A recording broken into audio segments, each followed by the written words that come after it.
Bonjour à tous et bonjour à toutes, bienvenue sur la chaîne de théâtre et d'histoire. Aujourd'hui, je vous propose de nous attarder sur un troisième dramaturge de la Grèce antique, Euripide.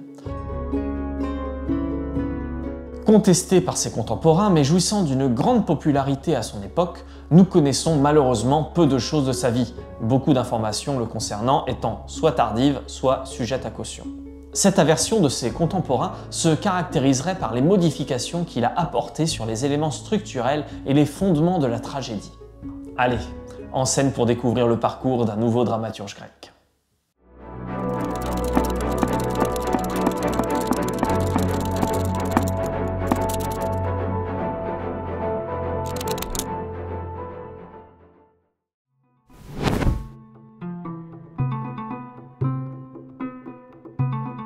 Mais pour comprendre tout ça, il faut d'abord s'intéresser à sa vie. Euripide serait né en -480 à Salamine, le jour même de la bataille navale opposant les Grecs aux Perses lors de la deuxième guerre médique.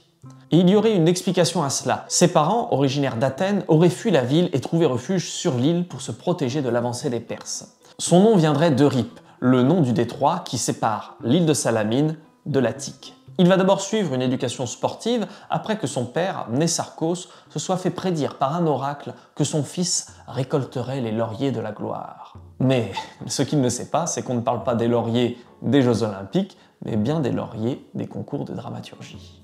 Cela ne l'empêchera pas de suivre une éducation littéraire et philosophique auprès de sophistes comme Protagoras et Prodicos de Chéos. Il participe également à des jeux gymniques et est vainqueur des jeux théséens. Il devient également ami avec un certain Socrate. Des rumeurs voudront même faire croire que ce dernier était le co-auteur des pièces d'Euripide. La carrière de dramaturge d'Euripide commence en -455. Il obtient le 3e prix à un concours pour sa pièce Les Pléiades lors des Grandes Dionysies. Dès lors, il se consacre tout entier au théâtre. Il participera en tout à 18 concours. Mais le public, malheureusement, boude ses drames, et ce n'est qu'à l'âge de 40 ans qu'il obtiendra sa première victoire avec une première place aux Grandes Dionysies en -441, puis deux autres en -428 et -403. Grâce à ces victoires, il devient assez rapidement populaire. Pour vous prouver à quel point Euripide était célèbre, Plutarque, dans sa vie de Nicias, raconte qu'après le désastre naval de Syracuse en -413, allez voir la vidéo sur Sophocle, les prisonniers athéniens capables de réciter des tirades d'Euripide auraient été relâchés. Concernant sa vie sentimentale, Euripide se maria à 2 reprises, mais il ne fut malheureusement jamais heureux en ménage. En effet, on raconte qu'Euripide n'est pas d'une humeur très enjouée et l'insuccès de certaines de ses pièces l'a rendu plutôt aigri. Dépeint comme un homme peu sociable, il n'exerça pas de fonction publique, à l'instar d'Échille ou de Sophocle, et préféra largement le calme de sa bibliothèque. Il fut souvent attaqué dans les pièces d'Aristophane, ce dernier colportant des rumeurs selon lesquelles Euripide serait de basse extraction et que sa mère était une vendeuse d'herbes. Alors attention, c'est pas ce que vous croyez, c'était surtout des herbes médicinales à l'époque. Dans les Arcaniens, Aristophane le dépeint comme un reclus vivant une vie morose dans une cabane entourée par les costumes en lambeaux de ces personnages à la réputation douteuse. D'après une autrice plus récente, il se serait reclus et fabriqué une maison dans une grotte de Salamine où il se constitua une imposante bibliothèque et vécut en communion journalière avec la mer et le ciel.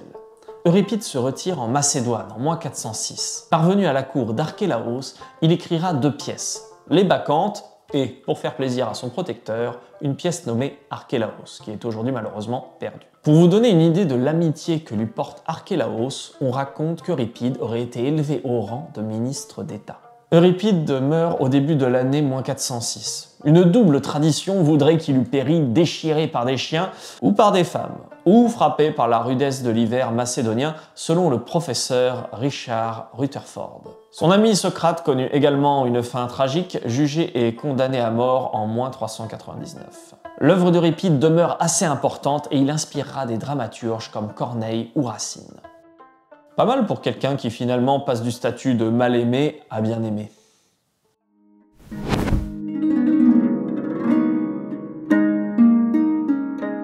Euripide aurait écrit entre 90 et 96 pièces, dont seulement 18 nous sont parvenues, et dont un drame satirique, le Cyclope. Parmi ses œuvres, on retrouve Andromaque, qu'il aurait écrit entre -427 et -425, Les Troyennes, Électre, Iphigénie en Tauride, ou encore Oreste. Parmi ses pièces les plus marquantes, Médée est la plus célèbre. C'est grâce à cette pièce qu'il remporte le 3e prix aux Grandes Dionysies. La pièce s'inspire du mythe de Médée, qui trahit son père et tue son frère pour aider Jason, dont elle est tombée éperdument amoureuse et qui l'aide à reconquérir son trône. Par la suite, elle sera malheureusement abandonnée par Jason au profit de la fille du roi Créon. On peut dire que la pauvre, elle n'a pas eu beaucoup de chance. Elle a tué son frère et trahi son père pour mettre sur le trône quelqu'un qu'elle aimait, et finalement se faire trahir par ce dernier. C'est pas son jour, dites donc. C'est jamais son jour. Le dénouement sera tragique, comme toute bonne tragédie grecque. Médée tuera ses propres enfants par vengeance.